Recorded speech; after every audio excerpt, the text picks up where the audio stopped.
Первый рейс увозили в Казань ребятам. Там перегружались и уходило это на передовую. Ехали обратно, когда в район, ребята сказали, что посылки отправляют через почту. Как-то у меня такая идея возникла, что не надо никакой почты, когда есть у нас свои машины в районе. И, кстати, их много. Вместе уже тура кетебиз. Берген болса завтра до обеда барып жетебиз. Енді берген болса, юлдашы нормально болса. Короче, шулай. Яра?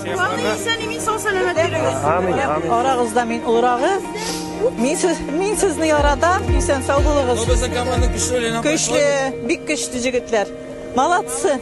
Барыгызга да.